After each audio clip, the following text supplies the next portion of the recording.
Alors bonjour, mon nom est Jean-Charles Chabot et je suis présentement en compagnie de Isabelle Edline, qui est psychanalyste et qui a été formée à l'Institut international d'hypnose spirituelle, et on va explorer ensemble de quelle façon est-ce qu'elle intègre ça à sa pratique.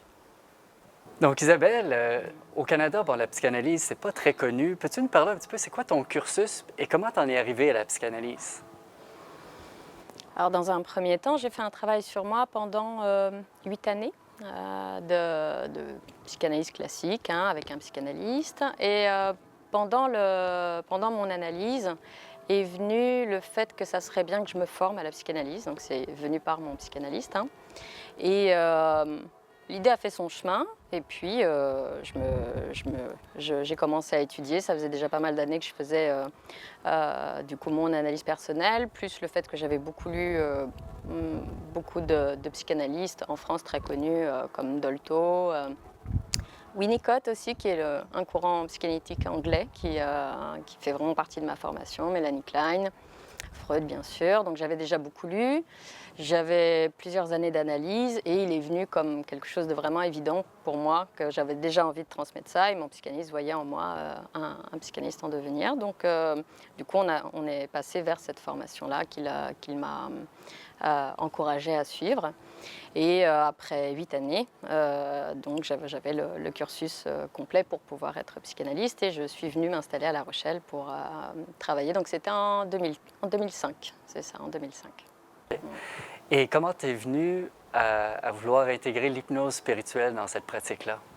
Alors en fait, j'ai travaillé pendant, je pense, 11 ans de manière très classique, en appréciant vraiment le travail psychanalytique, qui est un travail qui permet de mettre en axe interne, c'est-à-dire d'écouter nos ressentis, de déployer vraiment qui on est, sans jugement, sans modèle préconçu. En fait, la psychanalyse, c'est essayer d'être soit complètement soi, dans l'accueil de nos émotions, de nos sentiments, dans la sincérité, dans la transparence, dans le respect. Donc c'est être soi sans chercher à coller à un modèle, quel qu'il soit. Donc c'est vraiment du cas par cas. La psychanalyse, il n'y a pas de, comment dire, voilà, de normes. Il n'y a rien de normal. Il n'y a que des individus qui ont à exprimer leur individualité. Et pendant 11 ans, ça me suffisait amplement. Et puis au bout d'un moment, j'ai commencé à me poser d'autres questions. En fait, il y a eu des choses dans ma vie qui ont un peu bousculé mon paradigme.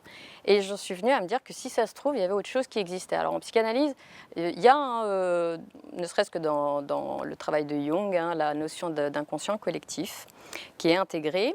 Dolto, elle aussi, était une femme très connectée et qui parlait du fait que pour elle, il y avait autre chose, qu'elle allait rejoindre le tout, que quand elle était petite, elle parlait à son ange gardien. Enfin, elle était très connectée, une femme très consciente, très ouverte et très connectée. Donc elle assumait pleinement, en fait, sa spiritualité. Elle appelait ça une croyance religieuse, mais peu importe, c'est quand même de la spiritualité.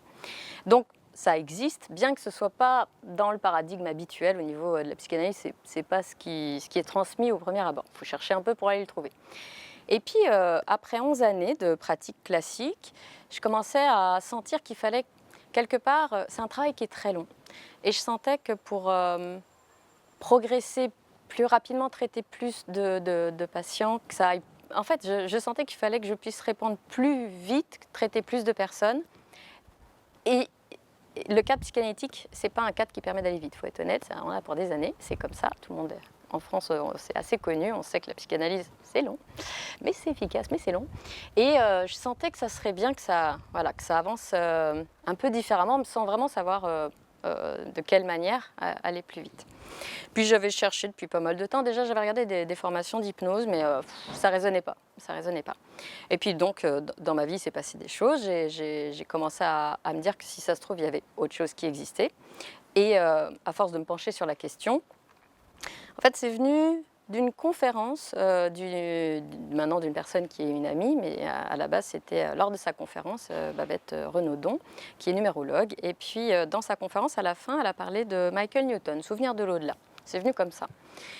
Et elle disait, si ça vous intéresse de savoir un petit peu comment ça se passe de l'autre côté, lisez ça. Donc, moi, c'est vraiment justement le sujet, ça m'intéressait, c'était vraiment ce que je cherchais. Alors du coup, je l'ai tout de suite lu. Je l'ai lu d'une traite, c'était passionnant, quoi. Je me suis dit, c'est ça en fait que je cherchais. Et là, est venue en moi vraiment l'envie d'approfondir, de comprendre Je me suis documentée, j'ai cherché, j'ai trouvé du coup ta formation en ligne. J'ai regardé, j'ai hésité, j'ai re-regardé. Et puis au fur et à mesure, je me suis dit, bon, ça serait quand même bien que j'essaye moi de faire mon expérience. Et j'ai fait l'expérience moi-même déjà, avant même de rencontrer quelqu'un qui était formé de ton école. Simplement en tapant régression sur YouTube, hein, j'ai tapé hypnose de régression, ou je ne sais plus ce que j'ai fait, un truc comme ça. Et j'ai eu accès à des vies antérieures simplement comme ça, quoi.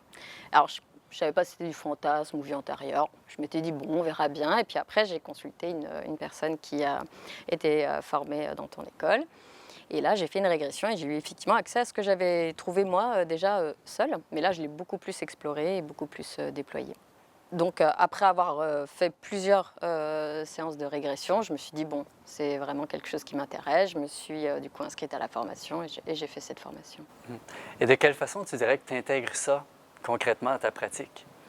Alors, ça a été quand même un cheminement personnel d'abord. Je me suis dit, dans mon cadre de travail, c'est un cadre auquel je tiens, qui est pour moi, c'est un cadre qui doit être respectueux des besoins du patient, n'ayant pas forcément à intégrer des croyances ou autres. Moi, je ne suis pas très croyance. Donc, je ne voulais pas que ce soit des croyances. Je voulais être sûre qu'en vrai, il y avait quelque chose. Pas on va croire que, ou on va espérer que. Voilà, je ne peux pas transmettre des croyances, ce n'est pas mon travail. Mon travail, c'est de vérifier les informations, d'explorer, d'analyser. Et si c'est juste, on a accès et c'est OK. Et sinon, le reste, si ça ne se vérifie pas, pour moi, c'est que c'est... On laisse un point d'interrogation. Donc, je me suis dit, je dois d'abord expérimenter moi-même. Donc, j'ai cherché beaucoup moi-même, d'abord. Et une fois que toutes les vérifications avaient été faites à mon sens, c'est-à-dire avoir pris différents chemins, je m'étais dit que s'il y a quelque chose qui existe, en passant par différents chemins, je dois arriver au même endroit. C'est que l'endroit existe. Si je passe par différents chemins et que j'arrive à des choses qui sont complètement contradictoires, bon, c'est point d'interrogation, c'est pas forcément vérifiable, et puis voilà. Et en fait, il se trouve que j'ai emprunté tous les chemins que je pouvais, et à chaque fois, j'arrivais au même endroit. Je me suis dit, bon, en fait, il y a quelque chose quand même. Là, il y a quelque chose. Et puis, la puissance, en fait, de la régression, la puissance des émotions, la puissance de la compréhension, puis la puissance de l'apaisement, c'est indéniable. Donc ça, vraiment, ça m'est resté comme étant quelque chose de très très fort. Donc après avoir exploré un maximum moi-même, après avoir vraiment été certaine que ce que j'avais contacté était juste, approprié, je me suis dit, je peux apporter ça à mes patients. Et c'était pas simple parce que c'est pas du tout le paradigme psychanalytique. Donc là, c'était très loin de la compréhension habituelle. Mais je me suis dit, je vais l'intégrer progressivement et puis on verra. J'en ai parlé à quelques patients au début. Et puis, le travail s'est placé de manière assez évidente. Vu ce que ça apporte, c'était assez évident en fait. Et comment c'était pour toi? Comment tu présentes ça à tes patients? Alors, selon le moment, il y a des moments où c'est plus propice, il y a des moments où on sent vraiment qu'un apport d'une compréhension plus large, plus profonde peut se faire, surtout quand il y a des symptômes résistants. Voilà. Quand il y a des symptômes résistants, quand il y a des angoisses qui ne trouvent pas vraiment leur explication dans l'analyse de cette vie actuelle, là, c'est approprié d'aller chercher un petit peu plus loin. Et donc, je leur présente de manière déjà voir un petit peu comment eux, ils considèrent, comment dire, quelle compréhension ils ont, eux, de la vie. Je pars de ça. C'est-à-dire, d'abord, je regarde s'ils ont l'impression qu'on est juste ici et maintenant, ou si ils pensent qu'il y a autre chose, qu'il y aurait quelque chose de plus grand que juste nous, ici. Et je les invite à lire, beaucoup. En fait, d'abord, je trouve que comme c'est un cheminement personnel, c'est important que chacun prenne un temps lui-même. Je n'ai pas à convaincre, j'ai mes convictions, donc je n'ai pas besoin de convaincre. Et je pense que si c'est juste, la personne le prend. Si ce n'est pas juste pour la personne, il le laisse. Voilà. Et donc je propose, simplement, après ils prennent pas, hein, mais je propose des lectures. Je commence souvent par le livre de Brian Weiss, De nombreuses vies de nombreux maîtres, que je trouve vraiment intéressant. C'est un psychiatre américain qui a cheminé vers les régressions par le travail qu'il a effectué avec une patiente, qui avait justement d'ailleurs des angoisses persistantes et qui n'arrivait pas à traiter avec un cadre en fait très psychanalytique, hein, parce qu'il analysait les rêves, il travaillait sur les associations d'idées libres et sur l'analyse du transfert, donc c'est vraiment la psychanalyse en fait, hein, c'est comme ça qu'on travaille. Donc il avait posé ce cadre-là et pendant 1 an, il n'avait obtenu aucun résultat, donc, ce qui était un peu vexant pour lui, vu qu'il était quand même chef de service, hein, et il avait vraiment une préoccupation d'apporter un soin et un apaisement. Et n'ayant pas réussi, il lui a proposé de faire de l'hypnose et elle a refusé la première fois. Et puis 6 mois après, il lui a proposé, elle a accepté. Et en faisant la première séance, c'était juste un retour dans l'enfance. Et la séance d'après, comme il n'y avait pas eu d'amélioration, il a décidé d'y retourner. Et cette fois, en posant une intention vague, qui était de revenir à la source des symptômes. Là, elle a glissé dans une vie antérieure, ce qu'il ne pouvait pas intégrer comme étant une vie antérieure, vu qu'il était psychiatre et que dans le cadre psychiatrique, ça ne fait pas partie des choses qu'on intègre. Donc c'est tout son cheminement et moi j'ai trouvé ça vraiment intéressant en tant que psychanalyste en fait. De lire ça, ça m'a vraiment permis de sentir les résonances par rapport à mes propres tâtonnements, mes propres hésitations, mes interrogations, de faire attention à apporter ce qui est juste au patient, de ne pas développer de croyances, ce n'est pas notre travail, d'apporter vraiment un soulagement et une efficacité parce qu'il y a vraiment des symptômes. C'est très difficile d'en venir à bout pour certains symptômes et donc là c'était approprié. Donc ce livre-là, je le propose. Moi, il résonne fort parce que je suis thérapeute, mais pour mes patients aussi, ça résonne fort. J'ai senti vraiment des résonances intéressantes. Je propose aussi Souvenir de l'au-delà, mais c'est un livre que je propose après, parce que comme il est très étayé, qu'il est riche, étayé, ça apporte beaucoup de réponses, mais c'est déjà sur, on va dire, pour moi, l'étape d'après, parce qu'il y a déjà une compréhension qui est, il y a quelque chose. Et voilà, et puis dans les échanges aussi, parfois ils me demandent comment j'en suis venue à ouvrir cette compréhension. Parfois, pas toujours. Et si c'est le cas, je réponds. Ouais. Parce que toi, au départ, tu ne croyais pas nécessairement aux vies antérieures, ce n'était pas ton paradigme. Alors, pas mon paradigme, et puis en plus, ce n'est pas super bien vu, il faut être honnête, dans mes formations. C'est-à-dire, en psychiatrie, tout ce qui est de l'ordre de... tout ce qui est médiumité, tout ce qui est... c'est considéré comme des délires quand même. Hein. La médiumité, c'est considéré comme un délire de médiumité, c'est pas rien. C'est-à-dire c'est quand même transmis dans notre formation. Donc, pour moi... c'était pas mon monde, quoi. C'était pas mon monde. Et en plus, ce qui était intéressant, et c'est là où du coup je comprends bien maintenant, on va dire les convictions qui sont tenues juste par des croyances, parce qu'en fait c'est une croyance à la base, de croire qu'il n'y a rien, c'est une croyance, parce que je n'avais pas vérifié, et que je croyais qu'on ne pouvait pas vérifier, tout simplement. Mais il suffit de se pencher sur la question et d'aller chercher les informations, on les trouve. Donc je partais du principe qu'il n'y avait rien, donc je n'ai pas cherché. Et ne cherchant pas, j'étais convaincue qu'il n'y avait rien, vu que dans les livres, c'est bête, mais en fait dans ma formation on m'avait dit ça, donc pour moi c'était ça. Et puis ce que je trouve intéressant quand on se dit scientifique, un peu ça quand même, c'est d'aller chercher soi-même les informations et de vérifier. Et tout simplement, la première chose que j'avais faite, le premier livre que j'avais lu, c'était Le Test de Stéphane Alix. Et donc c'est un homme qui a fait un test en allant consulter différents médiums. Et j'en ai entendu parler sur France Inter quand je commençais à me poser des questions. Je me suis dit, tiens, c'est drôle. Je vais suivre mon envie de lire le livre. Je lis le livre. Et en fait, il avait consulté plusieurs médiums connus pour voir s'il pouvait connecter avec son père qui serait de l'autre côté, vu qu'il était décédé 1 an auparavant. Et il voulait voir si, en ne disant rien au médium, en faisant ce test-là tout simple, les médiums pouvaient trouver les objets qu'il avait cachés dans le cercueil de son père. Et en fait, en lisant le livre, ce qui m'a paru vraiment... en fait, dérangeant, parce que j'avais des convictions qu'il n'y avait rien. Et en fait, ce que j'ai trouvé très, très dérangeant, c'est que, outre le fait que les médiums trouvaient les objets, très clairement, ils en trouvaient beaucoup, c'est comment ils le présentaient. Et surtout, un exemple qui m'avait vraiment étonnée, c'est il avait mis un livre. La personne aurait pu dire, et je me disais même, moi, à force d'entendre les gens, je reçois quand même pas mal de ressentis, nos inconscients communiquent, en psychanalyse, on considère ça, en fait, ça explique beaucoup de choses, en fait, l'inconscient, donc pour nous, c'est suffisant. Donc nos inconscients communiquent, je peux connecter avec le savoir de l'autre sur plein d'aspects, et simplement en ayant l'habitude d'écouter notre inconscient, il y a plein de choses qu'on capte de l'autre. Mais là, c'était pas seulement, il y a un livre, elle disait le titre du livre, en utilisant des symboles. Et là, je me suis dit, par où c'est passé ? C'est pas juste, elle sent une information, elle reçoit une information de l'autre.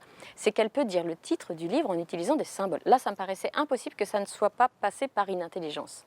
Je voyais comme une sorte de pont et d'intelligence de l'autre côté pour que ce soit retransmis de l'autre côté. Et c'est ça qui m'a mis vraiment le doute et vraiment dérangé. Du coup, en refermant le livre, je me suis dit, que je fasse mon test à moi parce que c'est pas le test de l'autre qui va me confirmer ou pas si c'est juste. Du coup, j'ai tapé sur Internet médiumité La Rochelle. Bon. Et, et il y avait le week-end, juste après, on était mercredi, le samedi, il y avait une médium qui venait à La Rochelle. Oh, j'ai espéré croiser personne, mais j'ai donc appelé et il y avait une place. Et j'y suis allée. Et ben, j'ai été sidérée, quoi. Là, je me suis dit, bon, si elle me dit des choses vagues, approximatives, qui vont à tout le monde, c'est que c'est pas intéressant. Bon, bah, c'était tout sauf ça, hein, c'était hyper précis, c'était pas approximatif, c'était des informations que seules les personnes qui sont de l'autre côté ont. Personne n'a ces informations. Et là, je me suis dit, c'est énorme, elle a vu mon cabinet, elle a vu mon activité. Je me suis dit, c'est quoi cette histoire? C'est où? C'est quoi? Donc là, je me suis dit, bon, il faut que je pousse l'investigation. Et ce qui est drôle, c'est qu'au fond, comme j'ai observé comment est-ce que j'avais fonctionné pour décloisonner ma compréhension et entrer dans une compréhension plus vaste, j'ai observé que c'est pas parce qu'on a compris un endroit qu'on a compris. C'est comme, je vois comme de la mousse en fait, des bulles côte à côte. Il y a une bulle de compréhension qui va se former, mais ça ne veut pas dire que partout on est compris. Donc il y a une bulle où, oh, ça paraît juste, et partout autour il y a du doute. Et au fur et à mesure, progresser, et c'est ce que j'ai fait pendant 1 an et demi avant d'amener ça dans mon travail psychanalytique, hein, je me suis dit, il faut que je n'ai aucun doute. Je ne peux pas conserver un doute, je ne peux pas amener une croyance. Voilà, c'est vraiment ce que je ne voulais pas. Et j'ai observé que, à force de cheminer et d'aller par des chemins différents, j'ai vu que les doutes sautaient et rejoignaient comme une sorte de grosse bulle de compréhension. Voilà. Et à la fin, moi j'ai plus de doute, mais parce que j'ai vraiment levé chaque doute. Donc je sais que c'est progressif et qu'il faut respecter le rythme aussi, ça c'est vraiment important. Et avec tes patients, tu leur fais plusieurs régressions, de ce que je comprends. Alors, une fois que le travail en amont est fait, c'est-à-dire que la personne est intéressée par cette pratique, que ça lui parle, que ça lui paraît juste. Je pars de là. Tant que ça ne paraît pas juste, il n'y a rien qui se place. Hein. À partir du moment où ça paraît juste, et que je propose à la personne de se préparer, et qu'elle le fait, parce qu'il faut du temps. Tout ça prend beaucoup de temps. Hein. Moi qui suis très motivée pour le travail sur soi, j'ai quand même fait 8 ans d'analyse, j'ai mis 2 mois entre le temps où j'ai décidé de faire la régression et le temps où j'ai pris le rendez-vous et je l'ai placé, il s'est écoulé 2 mois. Donc je sais que ça prend du temps. Je propose la régression quand ils sont prêts. On cale le rendez-vous, on fait la régression et en fonction après de ce qui est à décanter, à travailler, à placer en soi, le délai va être plus ou moins long. Et entre les séances où on fera des régressions ensemble, effectivement, j'en fais plusieurs. Il n'y a pas de limite, de toute façon, on fait ce qu'on veut, on peut en faire autant qu'on veut, ou peu, ou beaucoup. Chaque thérapie est différente, chaque cas est différent, donc chaque besoin est différent. Et je pars du besoin de la personne. Si la personne a beaucoup besoin de régresser, j'accepte volontiers son rythme. Si la personne a besoin juste une fois, comme ça, pour voir comment c'est très bien aussi. Peu importe, c'est la personne qui choisit, hein, c'est pas moi. Moi, je m'aligne sur les besoins de l'autre, tout simplement. Et est-ce que tu vois une progression ou une amélioration plus qu'ils en font? C'est énorme, en fait. C'est énorme parce qu'on connecte avec une compréhension qui est tellement plus large que la nôtre. On connecte avec la sagesse qu'il y a de l'autre côté. Déjà, simplement ça est thérapeutique. On connecte avec une compréhension immense de non-jugement et d'amour. Rien que ça, déjà, sentir qu'on est aimé, qu'on n'est pas jugé et qu'on est accompagné au quotidien, simplement ça est thérapeutique. La plupart des gens souffrent d'avoir l'impression d'être seuls et d'être presque sans lien, alors que le lien, il est constant. Mais il est constant si on est connecté à ceux qui nous aiment de l'autre côté et également à ceux ici. Donc oui, évidemment, c'est ultra thérapeutique. Simplement, le fait de le faire une fois déjà est très thérapeutique. Maintenant, je vois la différence entre une régression et plusieurs régressions. Ça n'a rien à voir. Ça n'a rien à voir. Même la manière dont eux travaillent, en fait, parce que c'est ce que je regarde, moi, en tant que psychanalyste, mon travail, c'est de voir comment amener l'évolution chez la personne, voir quel point va être à travailler en premier, puis comment est-ce qu'on va amener une autre phase de développement, de compréhension. Et eux, c'est ce qu'ils font constamment. C'est-à-dire ils ont des méthodes thérapeutiques vraiment bien à eux. Et d'abord, on connecte avec une vie antérieure qui nous est indispensable pour la suite. Et en fait, vraiment, chaque vie qu'on connecte va s'imbriquer dans une compréhension de plus en plus large, de plus en plus grande. Et par là où on passe, c'est forcément le meilleur chemin. Il nous montre d'abord la vie dont on a besoin pour comprendre le reste. Et à chaque fois, plus on avance, plus on progresse, plus on connecte avec une compréhension qui est immense. Et après, les besoins sont différents pour chacun. Et qu'est-ce que tu dis aux psychologues, aux psychanalystes, aux thérapeutes qui disent « tout se trouve dans la vie présente, on n'a pas besoin d'aller dans les vies antérieures ». Oui.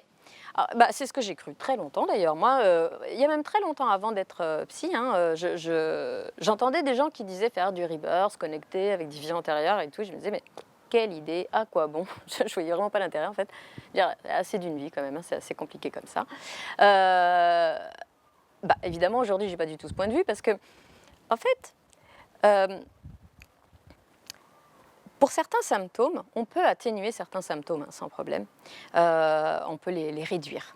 Maintenant, libérer complètement, il y a certaines compréhensions qui ne permettent pas de libérer complètement. Par exemple, j'avais une patiente qui était venue me consulter et qui souffrait d'une relation à sa mère très, très compliquée. Elle pensait que son alcoolisme venait de la relation à sa mère. Elle était née après un enfant qui était décédé. Elle en voulait fort à sa mère, qu'elle n'ait pas pu lui donner tout l'amour dont elle avait besoin. Bon. Elle vient pour faire une régression, m'explique tout ça. Bon. Et puis, pendant la régression, on découvre qu'elle est prêtre, qu'elle est dévouée aux autres, vraiment un don tellement généreux et tellement d'attention pour les autres que vraiment elle avait cette vibration particulière de générosité et d'amour pour tous ces paroissiens. Et puis après, on va dans l'entrevie. Donc, on a eu tout de suite accès, en fait, là, spontanément, son guide est venu, du coup, on a eu spontanément accès, ce qui n'est pas toujours le cas à la première régression. Hein. D'habitude, on fait juste régression et antérieure, et on connecte avec le moi supérieur, mais là, son guide est venu, du coup, très bien. Et puis là, du coup, j'ai pu lui poser la question à propos du lien à sa mère. Alors, j'ai demandé... En passant par cette question, j'ai senti que ça résonnait un peu en elle. J'ai demandé qu'est-ce qui fait qu'elle avait choisi cette mère-là. Et ce qui était intéressant, c'était la réponse du guide. Et il lui a dit, tu as choisi cette mère-là parce qu'elle souffrait tellement qu'elle n'avait plus envie de vivre après avoir perdu cet enfant. Et tu as choisi de lui donner envie de vivre en t'incarnant en elle. Et j'ai demandé, est-ce que ça a changé en elle, cette compréhension-là? Et en fait, il y avait comme... une complète libération de la colère. C'est-à-dire là où elle croyait que son enfance était vraiment affreux, que la douleur qu'elle avait éprouvée, que c'était injuste, que sa mère ne l'avait pas aimée, en fait, elle reconnectait avec la partie bien plus grande d'elle, qui était une âme mûre, mature, qui avait choisi d'aider cette femme-là et qui avait très bien rempli sa mission. Et il y avait comme presque une fierté, en fait. Une fierté d'avoir réussi à vraiment apporter cet apaisement. Donc, tu as donné un exemple par rapport à accéder à des vies antérieures, mais qu'est-ce que ça apporte davantage d'accéder à l'entrevie plutôt que juste des vies antérieures, tu dirais? C'est très très vaste l'entrevie, vu qu'on connecte dans l'instant présent, on est avec eux au moment où on connecte. Hein. Donc on est en contact avec ceux qui nous aiment depuis toujours, qui nous connaissent par cœur et qui nous aident au quotidien, qui veulent notre bien. Donc forcément, on est connecté déjà à une source immense de compréhension et d'amour. Donc déjà, ça, c'est thérapeutique. La compréhension qu'on peut avoir quand on connecte avec nos guides est une compréhension qui est très puissante parce que c'est là où on voit que notre paradigme est très restreint. Il nous montre ce qu'on ne peut pas voir. Donc la compréhension plus large, c'est pourquoi on s'est incarné, la mission de vie, parce que chaque vie contient des apprentissages, des missions importantes hein, à réaliser, et il cherche à nous aider à les réaliser, mais parfois on peut avoir du mal à savoir vraiment ce pourquoi on est là. Et vraiment là, connecter avec nos guides, c'est un moyen très très efficace de répondre à ces interrogations profondes et de replacer les choses si on s'est un peu perdu. Parfois on se perd. Hein. Et qu'est-ce que tu répondrais aux gens qui disent « Mais comment on sait si c'est vrai ou si c'est pas vrai, ce contenu-là? » Alors, déjà, c'est forcément un matériel autre que conscient, vu qu'on est dans un endroit de soi qu'on n'explore pas en temps normal. Maintenant, pour moi, vrai ou pas vrai, c'est pas tellement l'interrogation. Ce qui est intéressant, c'est l'aspect thérapeutique de la régression, que ce soit en régression, vie antérieure, en connexion avec les nôtres. La puissance des émotions qu'on ressent donne vraiment souvent le ressenti sincère de vécu. Parfois, c'est des métaphores, parfois, c'est des vies antérieures. Et quelque part, pour moi, peu importe. L'intérêt, c'est le côté thérapeutique du travail. Et à partir du moment où c'est thérapeutique, c'est un petit peu ce que Weiss, au tout début, avait considéré. Il s'était dit, j'y comprends rien. Je sais pas si c'est vrai, mais en attendant, ça lui fait tellement de bien que du coup, il y est retourné. Voilà. Et j'ai trouvé ça pas mal parce que, quelque part, ça laisse la possibilité à ce que ça soit tout ce que c'est, et peu importe. Tant que c'est thérapeutique et que vraiment ça hausse le niveau de notre compréhension, c'est intéressant de l'utiliser. Et est-ce que c'est quelle clientèle tu dirais que c'est mieux de ne pas faire d'hypnose de régression? Pour moi, il y a vraiment des personnes pour lesquelles c'est pas une bonne chose de le proposer. Les enfants, non. Vraiment non. Les adolescents, je dirais presque toujours non. 17, 18 ans et encore. Moi, j'attendrai 18 ans au moins, si ce n'est plus. Voilà, selon la maturité des jeunes. Et surtout pas les psychotiques, parce que leur perception de la réalité n'est pas suffisante. Il y aurait un risque de décompensation. Donc là, c'est pas du tout approprié. Seulement les structures névrotiques. Voilà. Et est-ce qu'il y a des patients que ça a dérangé que tu leur proposes ce type de travail-là? Mon travail est déranger l'autre. Dans ce sur quoi il est installé, si c'est pas positif pour lui, je suis là pour le déranger. Donc de toute façon, oui, ça dérange, mais comme tout ce que je fais à la base, c'est-à-dire le travail psychanalytique est dérangeant. Je vais rarement dans leur sens et je suis là pour déranger. Donc oui, ça les dérange, mais c'est mon travail à la base. Donc la psychanalyse dérange, les régressions des vies antérieures dérangent. Oui, mais il n'y a que quand on est dérangé qu'on avance. Si on est dans le confort, vous êtes sûr qu'on n'avance pas. Donc voilà, pour moi, c'est vraiment comprendre que si on va vers ça, c'est qu'on souhaite être dérangé aussi. Et est-ce que tu as remarqué chez tes patients que plus ils faisaient des régressions, plus que leur capacité à percevoir ou à ressentir ou leurs intuitions se développaient? Je l'ai beaucoup observé pour mes patients. Je l'observe beaucoup pour moi, parce que j'en ai fait beaucoup. Mais je l'ai beaucoup observé chez mes patients. Il y a même des patients qui sont capables de ressentir, percevoir des effluves de vie antérieure au fur et à mesure sans même régresser. Elles sont à fleur de peau à force de régresser. Hein. Oui, c'est vraiment... et puis la connexion avec notre intuition. En psychanalyse, on travaille énormément ça, c'est-à-dire se mettre en axe interne, écouter notre ressenti, nos sentiments, écouter notre cœur. En fait, c'est pour ça aussi que la régression m'a paru si juste, c'est que ça ne m'a pas délogé sur la base de l'axe profond. En psychanalyse, on va chercher à être ancré, centré, vraiment soi, à l'écoute de soi en profondeur. Le temps qu'on prend chaque semaine quand on travaille avec un psychanalyste pour écouter notre ressenti, le silence qu'on prend, le petit temps de silence qu'on prend au début de la séance permet aussi de connecter intérieurement. Tout ça, ça va au même endroit en fait, c'est la même base. Ça a juste approfondi ma compréhension, mais c'est le même axe. Quelque part, pour moi, la spiritualité et la psychanalyse, c'est le même axe. Là où je verrais la religion, peut-être plus vers la névrose que la psychanalyse. La psychanalyse est plus près de la spiritualité que la religion, en fait. La religion est beaucoup plus névrotique. Donc c'est drôle parce qu'on pourrait croire qu'au fond, la religion, elle est proche, pas du tout, elle n'est pas du tout proche de la spiritualité. Et parle davantage de ça. La religion va normer les choses, c'est-à-dire en considérant qu'il y ait des choses bien, pas bien, qu'on puisse gagner un peu le paradis ou risquer la punition. De l'autre côté, il n'y a rien de tout ça en fait. Dans ce que moi je connais, après, voilà, dans ce que je connais, dans ce que je peux entendre chaque semaine, parce que j'en fais évidemment toutes les semaines, ce que je perçois de ces compréhensions-là, c'est que c'est un accueil inconditionnel de qui on est. Chaque chemin est juste, ça nous apprendra des choses, quelles qu'elles soient. C'est ni mal ni bien.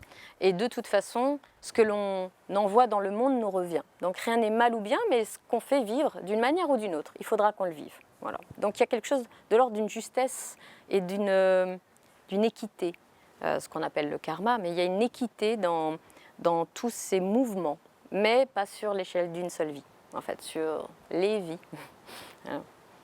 Et est-ce que tu pourrais nous partager peut-être un ou deux cas, mais commençons par un cas?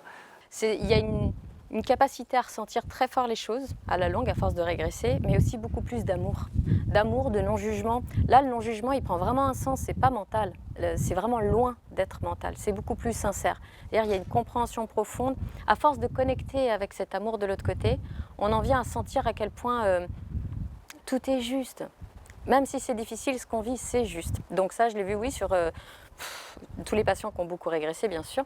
Par exemple, j'ai une patiente, c'était sa 4e régression, et les vies qu'elle avait pu explorer dans un premier temps étaient des vies où les apprentissages étaient importants, mais qui ne faisait pas forcément travailler autour de la culpabilité. Ce n'était pas trop fort au niveau de la culpabilité. Et là, la quatrième régression, on a eu à travailler plus cette compréhension-là. Elle avait choisi dans une vie d'être dans le corps d'une femme qui était folle. Donc là, c'était important de voir et d'explorer avec un recul quand même, parce qu'elle avait déjà progressé dans sa compréhension et qu'elle n'était plus dans le jugement. Donc là, elle a pu explorer ce que c'était de vivre une incarnation. Tiens, d'être dans un corps de femme folle. Et ce qui était intéressant, c'est qu'au lieu d'entrer directement dans la vie antérieure, eh ben, on est passé par sa famille d'âme. On est arrivé dans la famille d'âme et on a regardé par le regard bienveillant de sa famille d'âme et du formateur qui était présent pour voir comment est-ce qu'elle avait vécu à l'intérieur de cette femme-là qu'elle avait choisi d'incarner et qui n'est évidemment pas elle, c'est-à-dire c'est juste une incarnation parmi d'autres.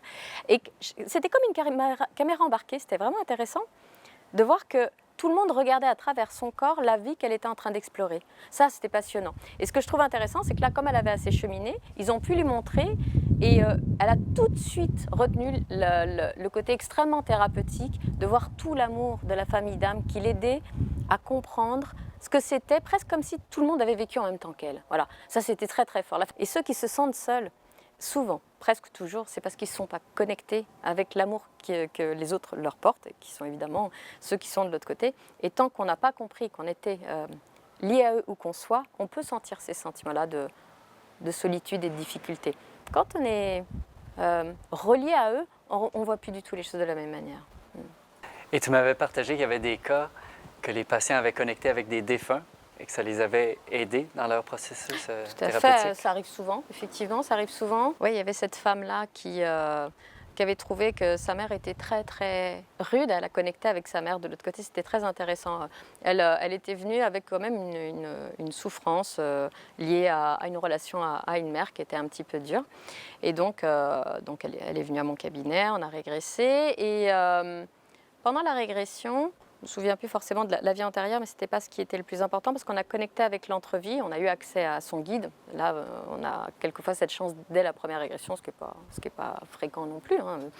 Et son guide, lorsqu'on a connecté à lui, j'ai demandé qu'est-ce qui fait que le lien à cette mère-là était compliqué entre elles deux. Et j'ai entendu que ça serait bien de connecter d'âme à âme. Donc c'est ce qu'on a fait, sa mère était décédée, et on a connecté d'âme à âme.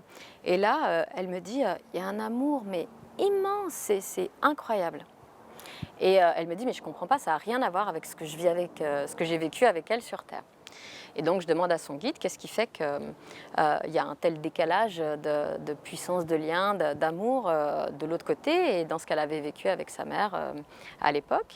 Et il lui dit, pendant plusieurs incarnations, tu n'as pas réussi à faire ton chemin parce que tu étais trop fusionnel avec elle et pour t'aider à progresser, à évoluer, cette fois elle a choisi d'incarner une mère rude, un peu dure, effectivement qui paraît comme ça insensible, juste pour te permettre d'évoluer et de faire ton chemin cette fois, parce que les autres fois tu n'avais pas réussi.